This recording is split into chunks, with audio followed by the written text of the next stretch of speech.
Hello and welcome to Global Eye. I'm Parikshit Luthra. This week started with a major rejig in the UK cabinet, with Prime Minister Rishi Sunak sacking Suella Braverman as the Home Secretary and David Cameron returning to UK politics as the new Foreign Secretary.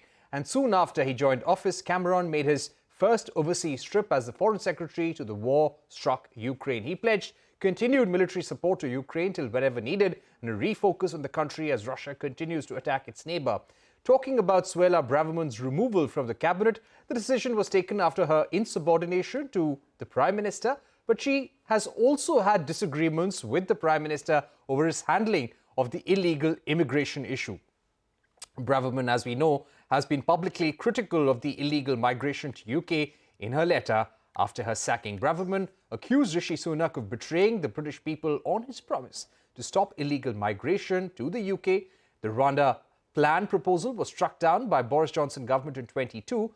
It also didn't stand in the UK Supreme Court, with the court calling the proposal as unlawful. Prime Minister Sunak is now considering bringing an emergency law to declare Rwanda as a safe destination for illegal migrants. Sunak has also rejected Braverman's claims, saying he will do whatever it takes to make the Rwanda plan up and running. Let me now go across to our guests. We are joined by Navteej Sarna, former Indian ambassador to the UK, and Nigel Fletcher, Professor of Politics and Contemporary History at King's College, London. Gentlemen, thank you very much for joining us. Ambassador Sarna, what were the political compulsions which led to the sacking of Braverman and bringing back David Cameron, who has also had a checkered past over the last 6 to 7 years, including his interests in China? The opposition in the UK has called on the Sunak government to make his financial transactions, to make Cameron's financial transactions and business transactions absolutely crystal clear. Thank you, Parikshit. I think what we've seen over the last week or so is actually a continuation of the chaos we have been seeing in British politics over the last couple of years. Certainly since the last year, when you had a very short-term Prime Minister, Liz Truss, and then the change. I think there has been a sort of growing feeling that the Sunak cabinet is, and in fact the British government on several issues does not give a sense of confidence, does not give a sense of stability. And Braverman's comments, really possibly thinking from Rishi Sunak's point of view, have been upsetting a lot of the moderate conservatives or the centrist conservatives. So I think finally things broke when she made, criticized the Met Police on the handling of the marches in support of Palestine, and some of the language used in that is really open to question. It's also the fact that she helped him come to power. Which she has made clear in the letter which she has written, that there were several deals between them, which she accuses the Prime Minister of not fulfilling. Now, as to why David Cameron has been brought in, I think it is a matter of surprise. It is a matter of some bemusement, because it's very rarely that a former Prime Minister, I think it probably happened once in the 70s, from what I read, has come back to join the cabinet. And now David Cameron does have a standing. He does have an international presence. He does have relationships with several countries. So that probably will help in the current very volatile global situation. But it also comes, as you rightly said, with a lot of baggage. It's a baggage of Brexit, first to begin with. I mean, he was arguing in favor of Remain. He never thought that the referendum that he had called for would actually be lost. And he comes with not a very good foreign policy plate. The up on Libya, on Syria, on actually uniting Europe against Britain. So there is a huge amount of baggage. The softness on China, which we can discuss if you like, and also the personal integrity factors after demitting office in a manner in which he sort of seemed to desert the country when things got tough after Brexit. Right. And then the personal things which you have already mentioned. Okay, you're absolutely right. many have expressed surprise at David Cameron's return. What does this mean, Dr. Fletcher, when it comes to UK's ties with China? At some level, do you think the Sunak government is revisiting its policy on China, and that is the reason that David Cameron is being brought back, or is it purely a domestic political issue? Well, I think it will be very interesting to see whether on China and a whole range of other issues, this signals a change by Rishi Sunak in the direction of his government. Bringing back David Cameron, as we've just said, is a quite striking thing to have done. It was rather surreal, actually, on Monday morning when we saw David Cameron getting out of the car in Downing Street. Many of the commentators simply couldn't believe what they were seeing. It's really a very surprising thing to have done. But its meaning is not quite clear yet. David Cameron said in his first interview and in his statement on becoming Foreign Secretary that there are things that he's disagreed with Rishi Sunak on.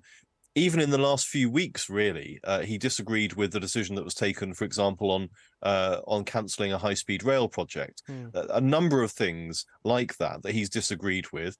He disagreed significantly with Boris Johnson as well. So I think we're looking to see whether this means that Rishi Sunak has just decided to tack more to the centre in domestic politics, to adopt a more moderate approach. But you're right, there are also questions on foreign policy, because that's the area David Cameron is coming into. And as someone who has had quite a lot of involvement in his private business dealings with China, that's caused a degree of controversy. But also when he was Prime Minister as well, he was very keen to open up greater ties with China. There's a very famous a photo call that was done where he took the Chinese premier to his local pub near his home in Oxfordshire, and that became quite an iconic image, both in the UK and in China, in fact.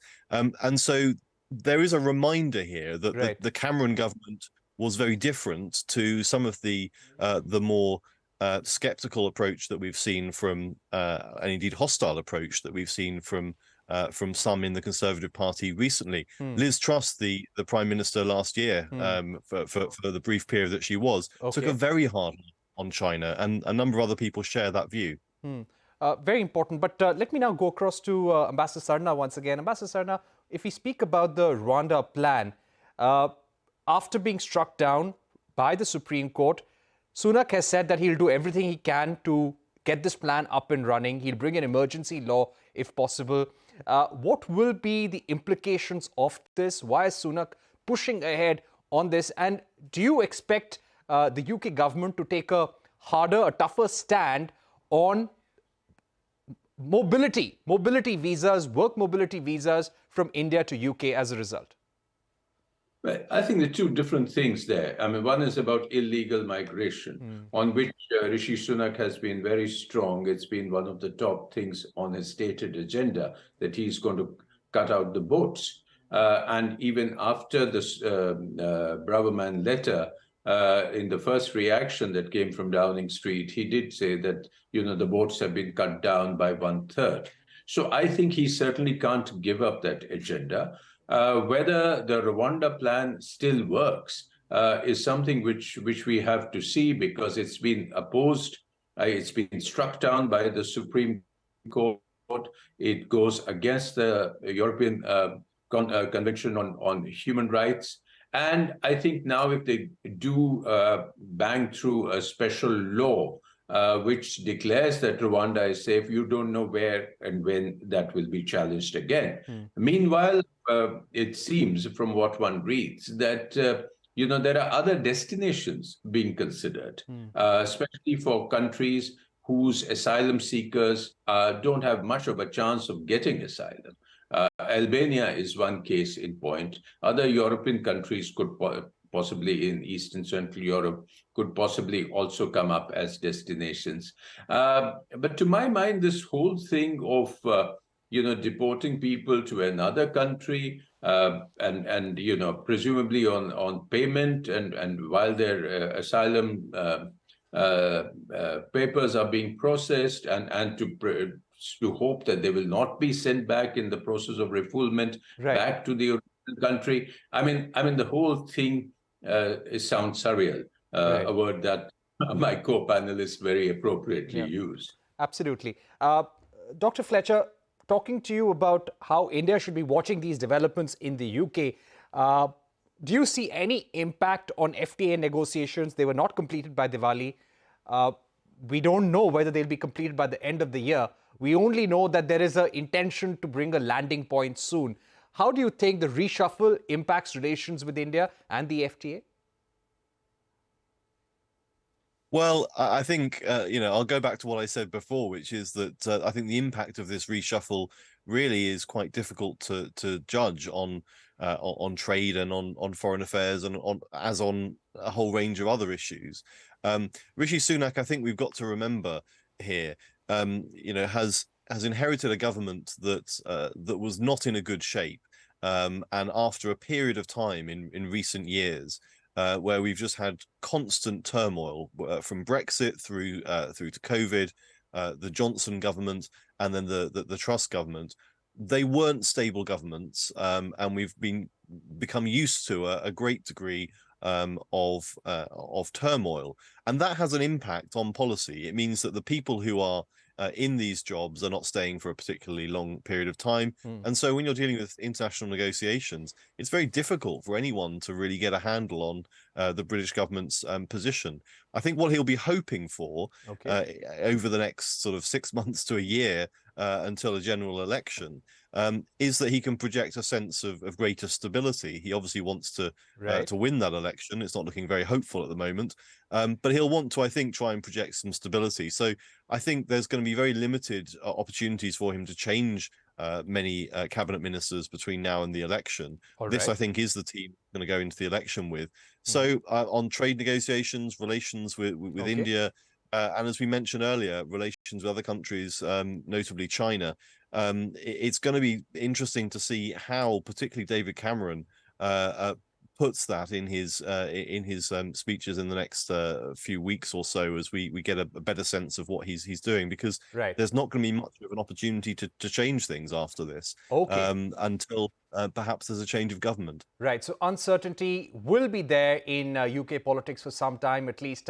We've run out of time, but thank you very much, Ambassador Sarna and Dr. Fletcher, for joining us on the program. We are heading into a break, but on the other side, we discuss the big meeting between US and China in San Francisco on the 16th of November in an attempt to repair the strained relationship between both nations. We will be speaking to Victor Gao, and also we'll get you a special discussion on whether the world is moving towards an a la carte world order. Don't go anywhere.